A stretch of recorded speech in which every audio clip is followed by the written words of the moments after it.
পশ্চিমবঙ্গে এখন রাজ্য সরকার আর তার কর্মচারীদের মধ্যে একটা মারাত্মক সংঘাত চলছে। কিন্তু ঠিক কী নিয়ে এই লড়াই, চলুন আজ গভীরে গিয়ে পুরো ব্যাপারটা বোঝা যাক।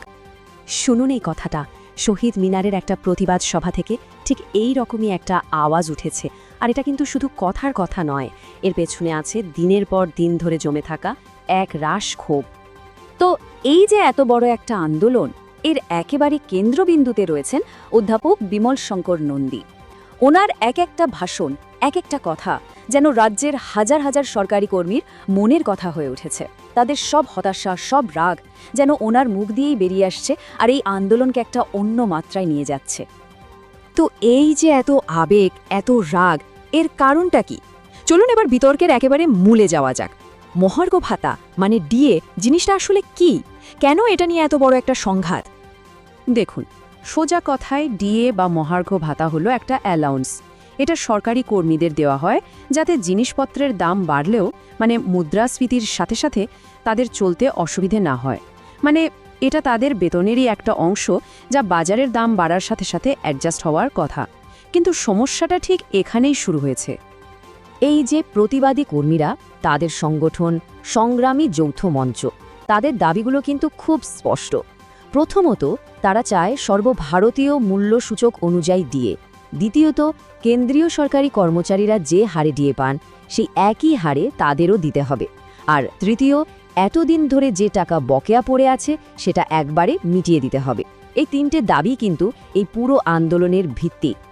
চলুন আবার ফেরা যাক অধ্যাপক নন্দের কথায়। ওনার বিষয়টা কিন্তু শুধু বঞ্চনার অভিযোগে আটকে নেই, উনি রাজ্য সরকারের বিরুদ্ধে আরও অনেক বড়, আরও অনেক গুরুত্বপূর্ণ অভিযোগ আনছেন।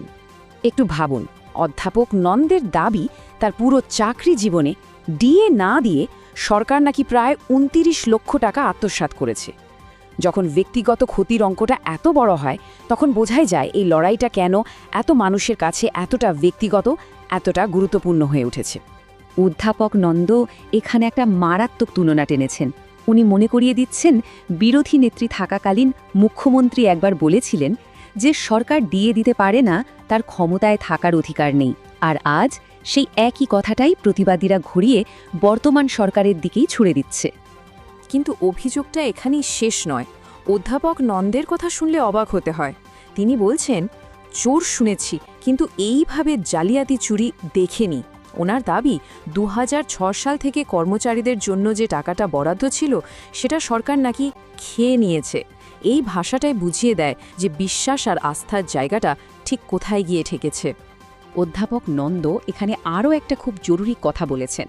উনি বলছেন, এই যে কর্মীরা রাস্তায় নেমেছেন, এরা পরীক্ষা দিয়ে চাকরি পেয়েছেন, চুরি করে নয়। ওনার বক্তব্য পরিষ্কার, যারা যোগ্যতায় সৎভাবে চাকরি পেয়েছে তাদের সাথে যারা অসৎ উপায়ে চাকরি পেয়েছে তাদের এক করে দেখলে চলবে না। আর এই সততার দাবিটাই যেন তাদের নৈতিক জোর আরও বাড়িয়ে দিচ্ছে। তো এখন এই আন্দোলনটা আর শুধু কয়েকজন কর্মীর দাবি বা একজন অধ্যাপকের অভিযোগে আটকে নেই, ব্যাপারটা অনেক বড় হয়ে গেছে।